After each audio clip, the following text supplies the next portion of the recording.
Chevella parliament నియోజకవర్గంలో BRS అభ్యర్థి కాసాని జ్ఞానేశ్వర్ని అత్యధిక మెజార్టీతో గెలిపించుకుందామని పిలుపునిచ్చారు మాజీ మంత్రి మహేశ్వరం ఎమ్మెల్యే సబితా ఇంద్రారెడ్డి. రంగారెడ్డి జిల్లా శంకర్పల్లి మండలంలో మాజీ ఎమ్మెల్యే కాళీ యాదయ్య, కాసాని జ్ఞానేశ్వర్, ఎమ్మెల్యే సబితా ఇంద్రారెడ్డి కలిసి ప్రచారం చేశారు. బీసీలందరినీ ఏకం చేసి ఒక్కతాటిపై తీసుకొచ్చిన కాసాని జ్ఞానేశ్వర్ చేవెళ్ల ఎంపీగా గెలిపించాలని ప్రజలను కోరారు. తెలంగాణ ప్రజలను మోసం చేసి అధికారంలోకి వచ్చిన కాంగ్రెస్ ప్రభుత్వాన్ని ప్రజలంతా వ్యతిరేకిస్తున్నారన్నారు సబితా.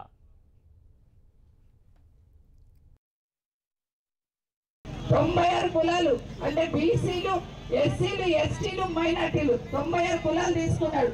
నేను జ్ఞానేశ్వర్కి ఏం చెప్తున్నంటే 96 కులాలతో పాటు ఓసీలను కూడా చేర్చుకోండి. 97 కులాలు అయితే తప్పకుండా అందరి పక్షాన మీరు పార్లమెంట్ లో గొంతింపించండి అని మీకు మనవి చేస్తా ఉన్నాను. ఖచ్చితంగా మనం ఓట్లేసి గెలిపిద్దాం. మనమే ఈరోజు ముందు వరుసలో ఉన్నాం, మొదటి స్థానంలో ఉన్నాం, తప్పకుండా గెలవబోతున్నాం. మీరు అందరూ ఆస్వాదించండి, సహకరించండి అని మీకు అందరికీ కూడా మరొకసారి పేరు పేరున కోరుకుంటూ 13వ తారీఖు నాడు మనది 1వ నంబర్ మీద 3 ఈవీఎంలు ఉన్నాయి, 3 బాక్సులు. మొదటి బాక్స్ లో 1వ నంబర్ మీద కాసాని జ్ఞానేశ్వర్ గారి గుర్తు కారు గుర్తు కోటేసి గెలిపించమని మీకు అందరు కూడా మరొకసారి తెలియజేసుకుంటే, ఎందుకంటే ఒక్కసారి గుర్తుపెట్టుకోండి, ఇంటికి పోగానే, వ్యవసాయం దగ్గర పోగానే, కరెంటు పోగానే ఎవరు గుర్తుకొస్తున్నారు? కేసీఆర్ గుర్తుకొస్తున్నాడు. ఇంట్లో నల్లాలు రాకపోతే ఎవరు గుర్తుకొస్తున్నారు? కేసీఆర్ గుర్తుకొస్తా ఉన్నారు.